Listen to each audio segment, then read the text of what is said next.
Hi guys, I'm Daddy Freeze, and today the topic is Sri Lankan protests. Should Nigerians try this? Should Nigerians try this?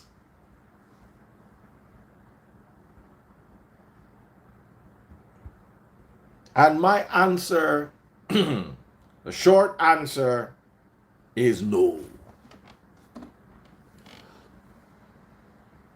Um, Frank Lil One. Ezekiel Ministries, how far? How the Yahoo work? How you did?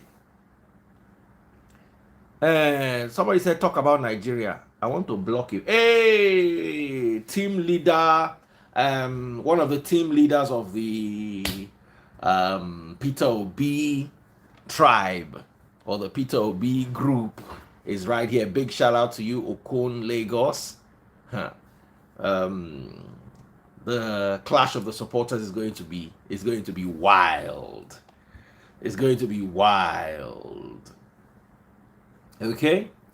Now let's talk about this and let's be objective. Let us not be locked up in sentiments and emotions. Big shout out to my brother Ezekiel Ministries. We know they agree for religious matter, but we are still brothers. Big shout out to you, bro. Love you loads. One day you go stop all this your deliverance, all these things where they do, and you go stop all these tithes where they pay. But till that day, I still love you. All right. So, Elisa Pearl, how are you doing? Okay. So, let's talk about this from a perspective. You see, we need to understand that Nigeria's problem is not the leaders, it's Nigerians. Hey, Ibis Love Haven, big shout out to my girl Bukola. How are you doing? Big shout out to Wilfred, who's also joining us today. Wilfred, how are you, my dear brother? Thanks for the other day. Bukola, my darling sister, thank you for the banga soup. Oh, it was so nice. I ate it for dinner. I had started eating it. I didn't take picture, but I shall managed and took one picture. Sha, let me send it to you. Might not be as clear as because I'd already started devouring the soup. So you can see the banga there with the catfish. I entered the guy.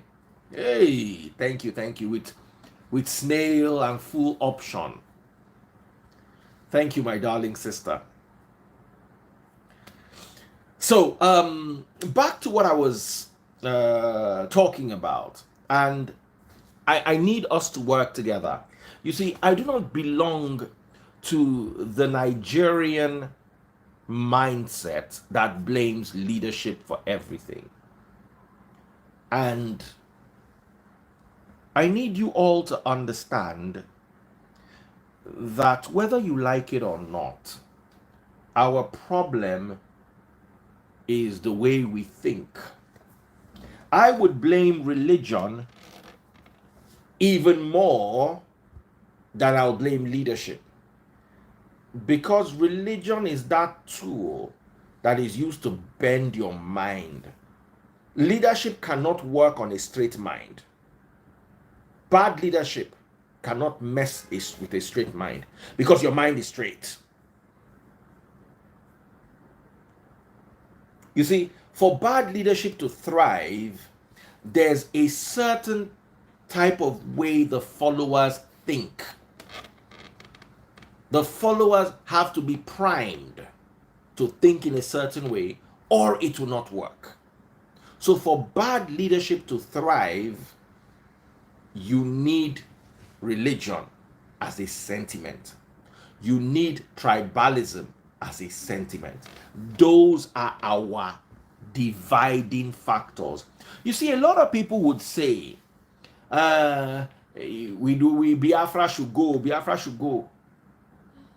I can tell you, most of the greatest problem Peter Obi has faced in his life while trying to run for presidency has come from people that normally should be in Biafra.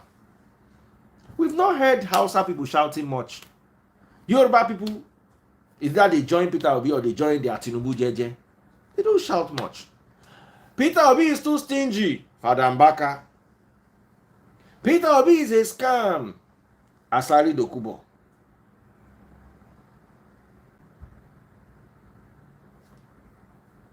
What did the Ekwerema do? Waiting in talk.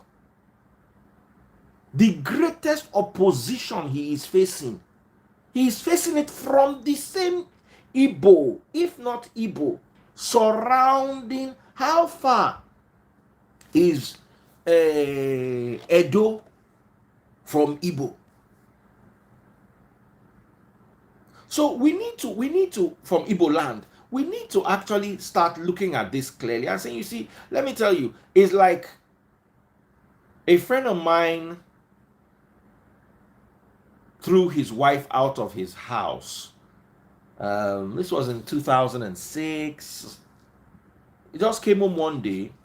She served him cold food, and he said that he had warned her before not to ever serve him cold food, and he threw her things out of the house.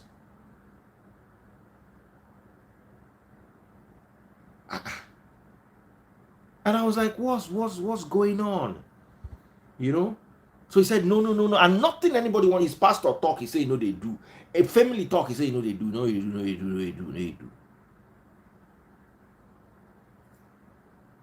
One day I now sat down with him like 6 months later. He now told me what really happened. He caught his wife cheating with her boss. And he didn't say anything about it. The day he caught her cheating, you know, some men cheating, deal breaker to them. Especially a man that doesn't cheat. And this guy never cheated on her. He caught her cheating. Because of his ego, he could not break up with her over cheating. So he sat down and waited 1 whole year, preparing to kick out of his house. And he looked for the excuse.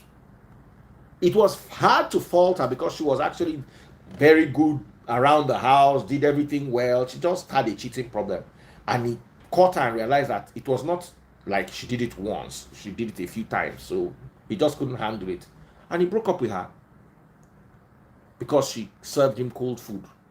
Nobody could get it.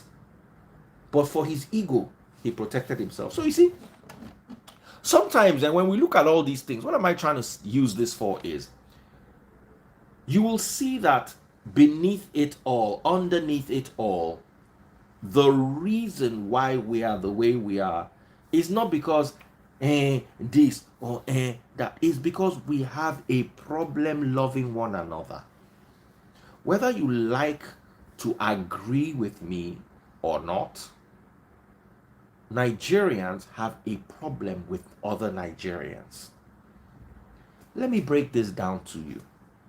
Our independence was given to us in 1960. Within the first 6 years, the first thing, we never went to war. The whole Nigeria never went to civil war until we got independence. When we're supposed to be rejoicing and building, the first thing we did to ourselves was go to war with one another. Think about it. The Igbo man is an entrepreneur. The Hausa man, anything that has to do with animal husbandry, leather, yam, onions, cattle. The Hausa man is a farmer. The Yoruba man is educated and a trader and has Lagos coastal area. Calabar, Akwa Ibom, everybody in our diversity, we have strength. But you never see Nigerians working together in diversity and strength. It's either you are a Muslim, you are Akwa Ibom. Akwa Ibom and Calabar, na border separates them. This one I'm saying, as far as I'm concerned, I think Nigeria was better when there were 3 regions: north, east, west. Everybody come together. The more they divide the local governments, the more you give people a reason to stand up and have an identity separate from Nigeria. I'm sorry, I don't know whose idea it was, but I don't think it was a smart idea. It might have worked with division of resources and all that, but it helped separate us. You see, abroad, you've got the Oyibos and KKK, and you've got the blacks. All blacks are black. When black people come up, they say, oh, Oyinbo people fighting us, we fighting them. Yeah, there'll be a little bit of disparity. Yeah, these ones are Africans, these ones are Jamaicans. Nigeria. Dan Foster of blessed memory, may his soul rest in peace, came to Nigeria and started realizing that, I thought it was black and white too. So among you blacks, you have so much to be divided about. He's Muslim, I'm Christian. Then even among the Muslim, there is the fanatical Muslim, and then there is the regular Muslim. The fanatical Muslim thinks the regular Muslim is going to hellfire. Then there's Christianity, which is a business, by the way, at least the Nigerian version. The Nigerian version of Christianity is a business. Deliverance business, praying business, tithing business, housing complex business. It is a business. So instead of Christianity creating a unifying force under Christ, it is my church is better than your church. That is why you have the God of, they'll mention the daddy Jew, the God of this Jew. It's never Christ anymore. It's the God of that. It's identity. We're going through an identity crisis. Zubi Zubra says, lead the protest. I've told you we are not ready for any protest. If we go to protest, what we saw the last time is small. Until Nigeria is ready to deal with these issues, we should not go to any protest. God of chosen, God of Adeboye, God of it's business. Because you are creating identities. Each person, now imagine 2 Nigerian men. One is Igbo, one is Hausa. Womb. Separation. 2 degrees. One is Muslim, one is Christian. Womb. Another set of degrees. One is... Then you have 2 Igbo brothers. There should not be any degree of separation. They are brothers, Igbos. One is Muslim, one is Pentecostal, the other one is Catholic. Even among the 2 Pentecostal brothers, you find 2 Pentecostal brothers. One is Ota Church, the other one is Salvation Church. Always one thing or the other to separate us from one another. Imagine they gave Igbo people Biafra. Who is going to rule? How are you going to explain to, what is it called? How are you going to explain to a man from Anambra State that Imo will rule?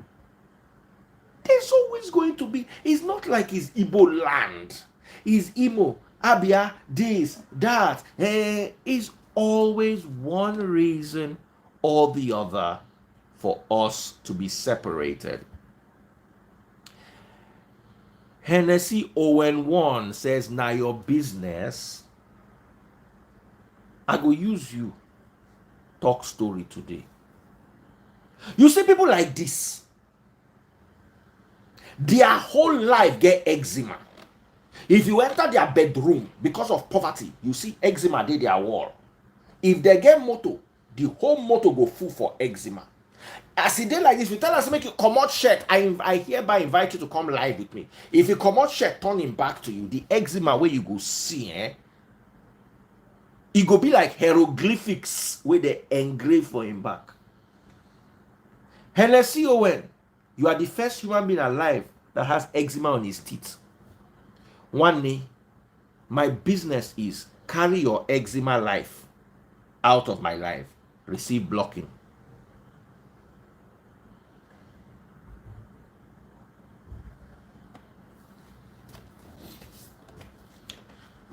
Now, back to what I was saying. You see, a lot of people don't realize that Nigerians are a peculiar people. And why are Nigerians a peculiar people? Because we do not conform to what the rest of the world conforms to. We are different. You see, how do you gather 210 million people who have one reason to be different from the next person together and expect them to work? As long as there are sentiments of tribe, as long as there are sentiments of religion, as long as there are sentiments of the things that divide us, we can never work out. And that's only the beginning. Religion now funds a more dire situation, and that is greed. And I hang this on the neck of Christianity, not Islam. Islam doesn't teach greed. Even the most radical form of Islam, those ones, they'll say, if you don't believe in us, you are not worth to. Yes, their own is more of violence, the radical side, but not greed. The average Muslim believes that anything when you chop, now you get. If you die tomorrow, you don't die go. Christian man won't live. They go don't misinterpret Bible, give him. He wants to leave a mansion for each of his great grandchildren. We need to deal with it. And as long as greed sets in, there is no love for the country. There's love for one another, for myself, selfish ambition. Let me explain this a little further here. You see, the average American is ready to die for America. The average American, they are taught from young, it's not what America can do for you, it's what you can do for America. Nigerian man, if Nigeria like, make it catch fire, as long as him and him Peking, they okay, he's fine. You see, the average Nigerian Christian is actually a Satanist. And I'll explain why. I want to read a scripture to you.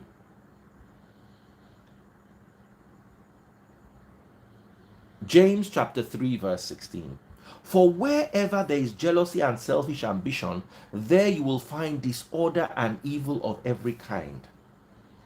You see, the average Nigerian Christian believe they own God. God has to do things according to how they want. They don't care. They have discovered this. They have devolved into this primitive state where a primitive man kills a mammoth. A mammoth is as big as an elephant.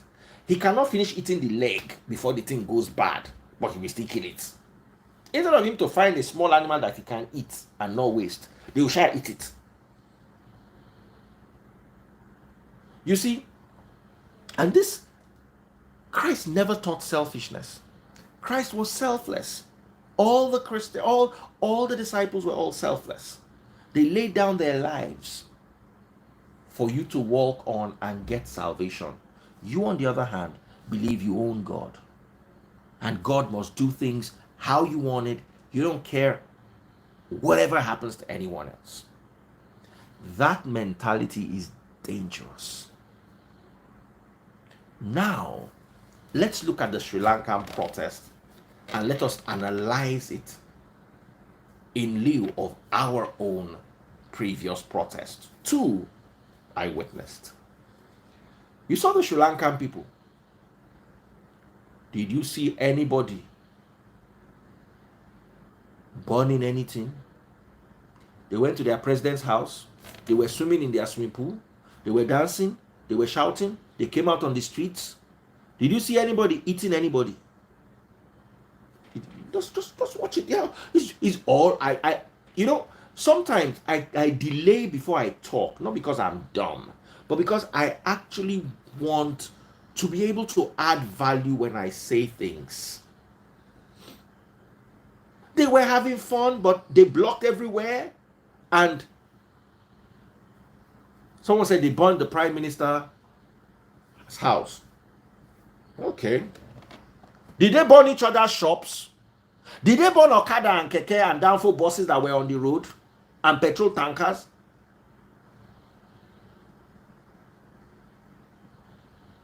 Ask yourselves.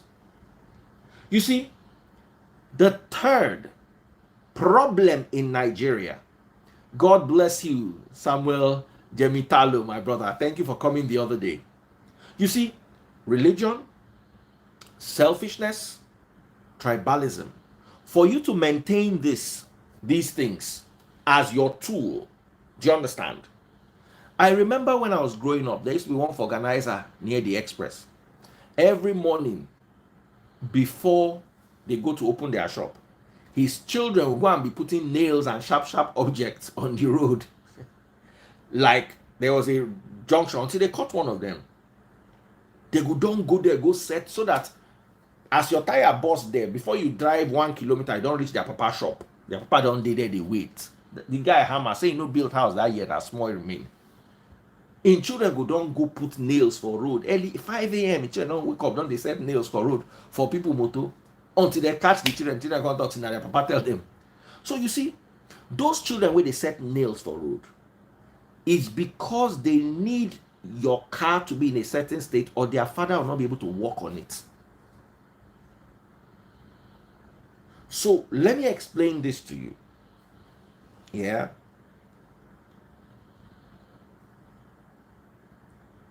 As long as the wickedness wants to thrive, religion, ethnicity, and all these divisions, they need one tool, one nail that they will be setting on the road for you. And that nail is ignorance. Religion only flourishes in countries where there is a lot of ignorance.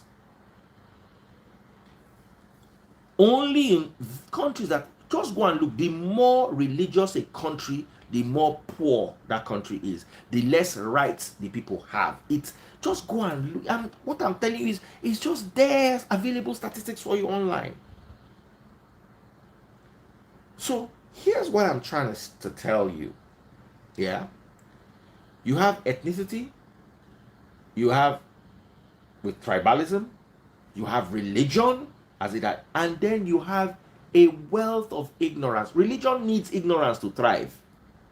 Tribalism needs ignorance to thrive. Without ignorance, these things will die. Because if everybody can be enlightened and say, look, you guys are black men, you are brothers, no need for any separation. But they need you to be separated, because if you are not separated, they can't govern you. And you are naturally selfish. So then you are selfish, you have religious issues and tribal issues, and then you are ignorant. Baba, you are a walking explosive device.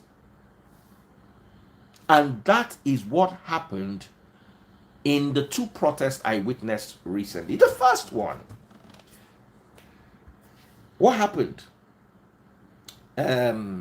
South Africans, black South Africans in South Africa were attacking black Nigerians. There's a word for it. It's just skipped my mind. What was that word again?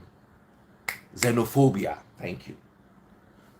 Now, they were releasing, here's where ignorance comes to play.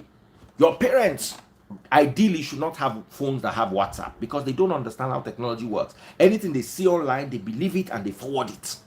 So that's how they forwarded old videos to the point where it became an issue. Maybe one Nigerian guy and one South African had an issue. Then before you know, they started releasing old videos, and they made it look like it was currently happening right now. Nigerians watched the video on social media. Nigerians that don't have any sense got onto the road and started burning South African businesses. Forgetting that MTN does not own a single property. It's Nigerian house that they rent. They pay rent. They bought Nigerian house. ShopRite, till now that I'm speaking, the ShopRite in Jakonde is down. For 1 year, some people could not work. People lost their livelihoods simply because we did not have enough sense to think things through properly. It's still closed. It's down there. It's the next bus stop from my house, Jakonde, ShopRite. Let me break this down for you further. I was in traffic that day. Yella went to do, that time she was at Jimite, this Jimite Fashion Academy. So she was there doing some fashion just before she got into the university. So luckily for us, it's walking distance. So she was able to walk across the road and found her way home. We were stuck in traffic, one bus stop from Jakonde. My bus stop is the bus stop you get to just before Jakonde. Traffic was locked. Okadas were passing. They were telling me, Oga, no go there, oh. No go there, oh. They won't do imbo. They buy imbo. I look at myself. Me where they speak Yoruba, pass some Yoruba people. And then a joke came to my mind. And I'll tell you that joke. An elephant was strolling and saw an antelope running mad. He asked, hey, antelope, what's going on? Where are you running to? Yeah, they are arresting goats. The elephant now looked at the antelope and said, but you are not a goat now. He said, try explaining that to a Nigerian law enforcement or a Nigerian court. The antelope took off. 2 minutes later, the elephant too started running. The elephant just think and say, oh boy, these people will catch me as goat too. How I want to explain to them, say goats no get trunk. How I want to explain to them, say they don't see goat way big like this before. Baba, you are dealing with people who no get sense. Blinded by tribalism, lack of education, and an overindulgence in religion. How do you want to explain to them that this xenophobia? Now, black South Africa, they fight black Nigeria. They beat Indian. As in, Nigerian man, they catch Chinese, they beat them with stick we get nail inside. Wetin concern Chinese inside the matter.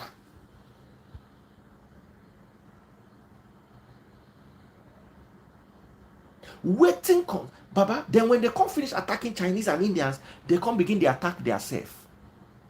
The poor turned on the rich, or the supposed rich person where they drive Prado. Because you they waka for road, you they sleep on that bridge. Person where they drive Prado don't reach. It don't turn your enemy. If you see how many cars they destroyed, if you see how many cars they vandalized, a woman was carrying her children home. They broke every glass on her car.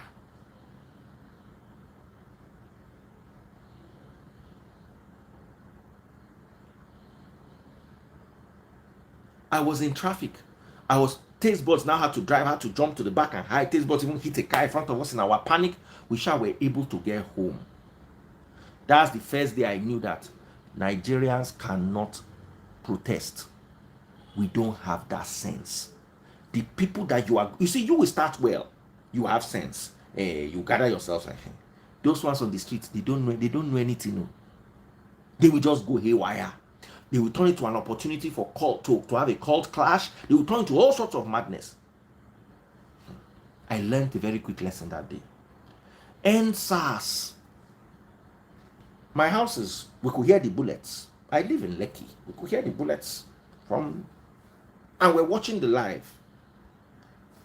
We went to bed, woke up the next day. I went to take a leak in my bathroom. Peeping out of the window, I saw somebody pushing a ShopRite cart on the road. I said, we are in for it. All of a sudden, Nigerians don't go begin to spoil ShopRite again. This time they spoiled it to the point where they could not repair it again. You claim you are protesting, but you are going to steal what is in the shop. The shop owner will provide employment for people like you. How is he your problem? I watched a video from Ibadan. I shared that video with Simply Vic. And this actually became a court case. Just Google it online. They caught 2 policemen at the Woro roundabout and set them, they light them with tire. When they then the barbecue finish, they begin chop them. I had it on video for a long time. I don't know, when I was transferring from one phone to the other, I lost it. They chop them chop these people. You hear, they ate them and divided their body parts. They now caught one woman we won't sell their parts. The case there, Abuja now, so they follow you talk. Just ask police. So I'm not making this up. I watched the video. I shared it with Simply Vic. I just, at a point, Simply Vic had it. I don't know how he lost it, because I formatted my phone, or I lost my WhatsApp. Ada, I even asked you for the video, Ada. So these are the people you want to lead to protest. People were ready to chop themselves. People were ready to destroy anything that does not belong to them. They are ready to destroy it. They catch one woman, she go thief for ShopRite. They say, are you protesting? Say you are protesting. So why are you carrying? What is this for? So this is my message, because I want to go and join Taste Buds at Taste Buds Live. Nigeria is not ready for protests. Don't start what will benefit some people. Don't let them use you to fight their battles. Don't let them use you to settle their own scores. Nigeria is not ready for protest until you can remove ignorance and tribalism, and you can empower the minds of the people. Don't try what they tried in Sri Lanka. It will not work for us. So we have not recovered from the last one. I took a drive immediately after the NSAS protest. The road, it was carnage on the road. Burnt trucks, burnt cars, burnt businesses, looted. Yes, it happens in America. Nigeria does not have the economic power to recover. Please, let us vote, and vote well. And anybody that starts protest near you, remember how NSAS ended. Up till now, I still did not see what we achieved with it. Oh yes, we're able to prove that the government did this, that. But look at the amount of loss. There are people who are jobless today. Wow, who they are state of hunger. You don't burn your food in protest of hunger. The little food you have, you are burning it. If all of us could go out and really make a statement, it's different. But you see, they will hijack it from you, and where they will take it to, you will not like it. So ladies and gentlemen, hey Mysticness, how are you, my darling sister? It's been a while. Take care and God bless. Everyone, don't forget church, 11:30 a.m. tomorrow. Don't miss it. It's going to be firepower. It's going to be a firecracker. Let me join Taste Buds Live and see how she's doing. Take care, guys. Mwah. I love you all. Remember, as long as we have ethnic, religious, tribal sentiment fueled with selfishness, greed, and ignorance, we have no business protesting.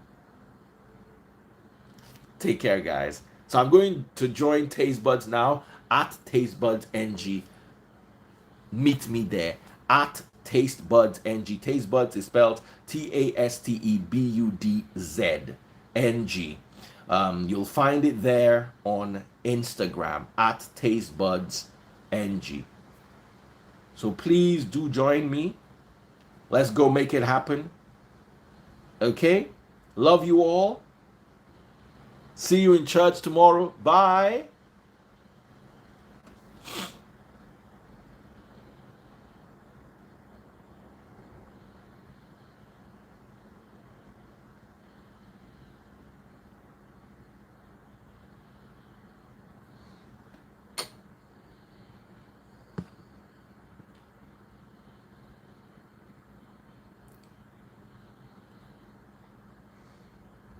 Facebook people, please buy me stars.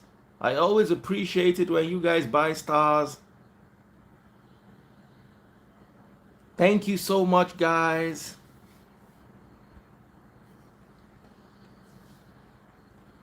Facebook people, buy me stars. TikTok, what's up, my people? So, YouTube people, I'm also joining Taste Buds live.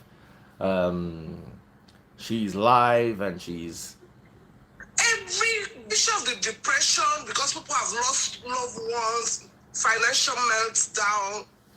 I think she's talking about depression. They are saying, We where am I? actually have just started a project in Nigeria. I was in Nigeria like on the 14th of last month. Come on, this audio I is came very back. clear. I was in Nigeria for like 6 days. Yes, I actually I attended Havila's birthday party. Her 51, 50, I was there. Yes, I was actually there. Oh. Yeah, I was in Nigeria for like 6 days. She actually didn't know I was actually in Lagos. She only saw me. She only saw me at the party and she screamed. So there's a lot of actually, though. I think only me that is hearing it. What is the main issue? Of course, like Daddy Face talked about the increase in population, right? Yes. To be very sincere, that should be one of the major issues. You understand? That is causing, because if you listen to how much people are being paid and you compare it to the standard of living, you will not discover that how do they make it? How? It's unbelievable. That is why there's so much corruption and then there is lack of love. Everybody is so self-centered.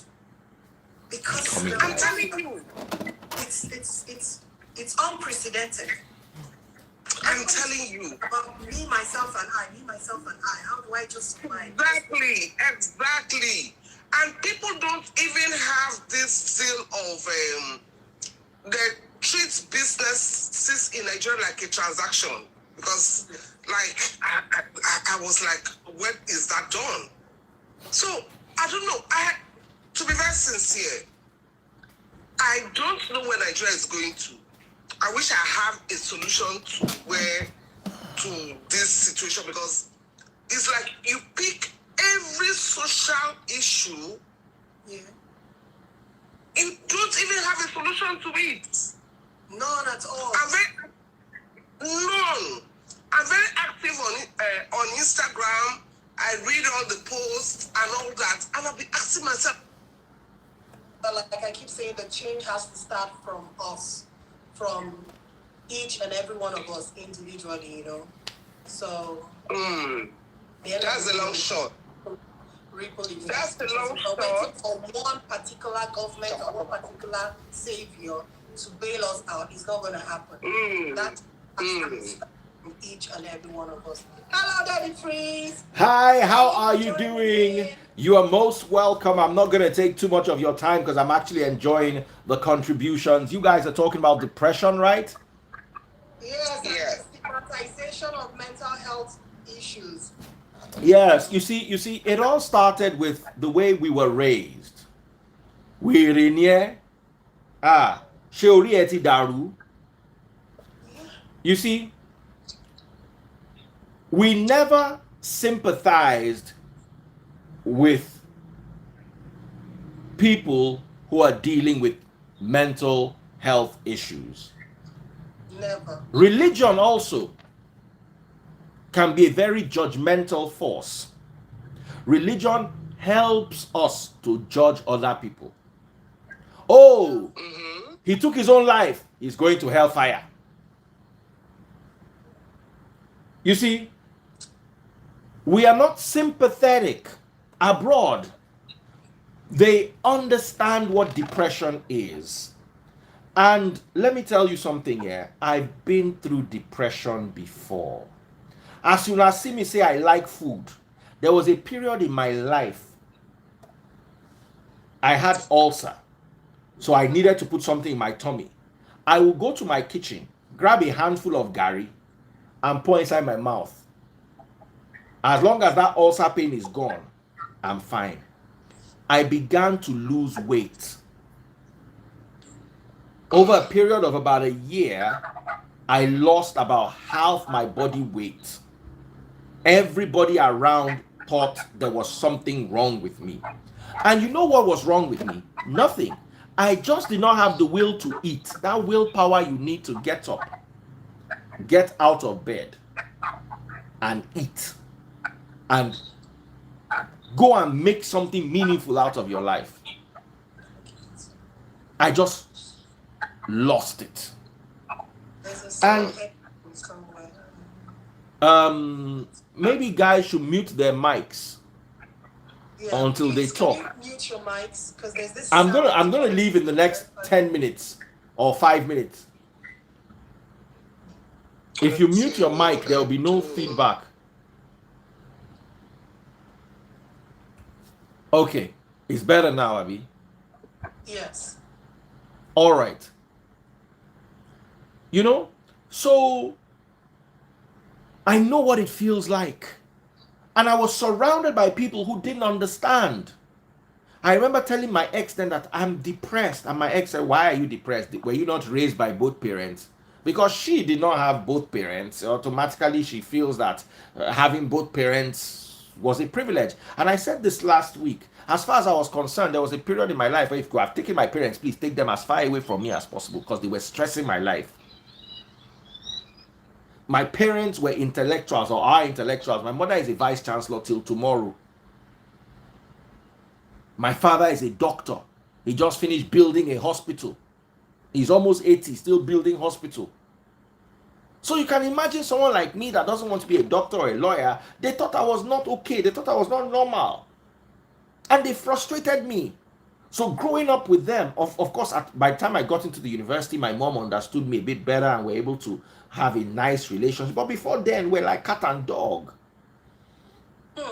So you had both parents, to me, it was at a point in my life, I didn't want any of them. Then at a point in my life, I wanted just my mom. I didn't want my dad. There was a time when my parents were having issues. I suggested divorce to my mom. I'm like, don't you think it would be good if you got divorced? This guy stresses all of us. So when you are now saying that you have parents, I had parents, you didn't have any, do you think parents were things I enjoyed back then? No. But you see, as far as she wasn't sympathetic with what I went through. And it was not until I came out of that relationship that I understood that, look, I was in a bad place. She was the primary cause of my depression. And then she was not even sympathetic. You know, sometimes, like, imagine you steal your mother's money and you put your mother in poverty, but you are sympathetic towards your mother's poverty. It's different. This one put me in depression. I did not even understand what I was going through. And that's when I realized that I talked to my pastor. As far as he was concerned, he didn't want my marriage to fail. They talk up, talk down, and waiting they be their own, be that. Pray and fast. And you know, they always took it. So let me tell you, I cut religion off, I cut everybody off, and then I was okay. But to be very honest, I'm still not 100% okay because I was scarred by the trauma of that depression. So I'm still in a healing process. And you see, our parents raising us sometimes can lead to depression. Taste buds is here. Up till now, I used to fight. I would fight with my dad in my dream. Till now. Yeah, you know, it's because they didn't really understand us then. You know? Yes. And what they were doing to help, what in their mind they thought was help, was actually destroying us. As far as they were concerned, can I come in? Yes. So that's what I want to say. Thank you guys so much. Taste buds, you look so beautiful. You look very sweet. Sure. And I'm listening to you. You have an amazing show going on. I'm so proud of you, darling. Take care of yourself. Thank you, darling. Bye. Bye. So, let's hit breaking. The rest of you too. When I know one go house, oh yeah, yeah, yeah, everybody they go, they go, they go. God bless you all. I love you all. Love you, my TikTok family. See you in church tomorrow. TikTok family, see you in church tomorrow, 11 o'clock. Facebook church, 11:30. I beg your pardon, 11:30 church. Don't miss it.